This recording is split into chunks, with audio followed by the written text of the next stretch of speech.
এরপর যখন আসবে ও যদি উল্টো পাল্টা লেখে, তুমি ওকে বলবে তুমি কি চাও, কেন এরকম করছো। মানে অনেক জিজ্ঞাসা করেছি। কালকেও আমি একটা গিফট পেয়েছি জানিস, সাথীবন, দাঁড়া দেখাচ্ছি।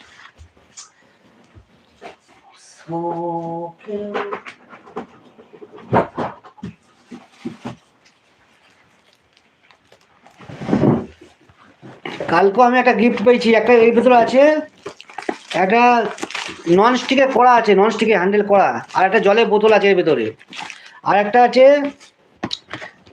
খাবারের টিফিন, ইলেকট্রিকের খাবার টিফিন। এইটা মানে ব্যাটারি চার্জ করে দিয়ে দেবে, অফিসে নিয়ে যাবে, আর ওখানে গিয়ে খাবার গরম হয়ে যাবে অটোমেটিক। এর ভেতর ব্যাটারি সিস্টেম আছে, ব্যাটারি সিস্টেম। এই গিফটটা পেয়েছি আমি কালকে, আমার জন্মদিন ছিল তো, জন্মদিনে পেয়েছি। এইটা ব্যাটারি চার্জিং করে দিলে আর অফিসে গিয়ে খাওয়া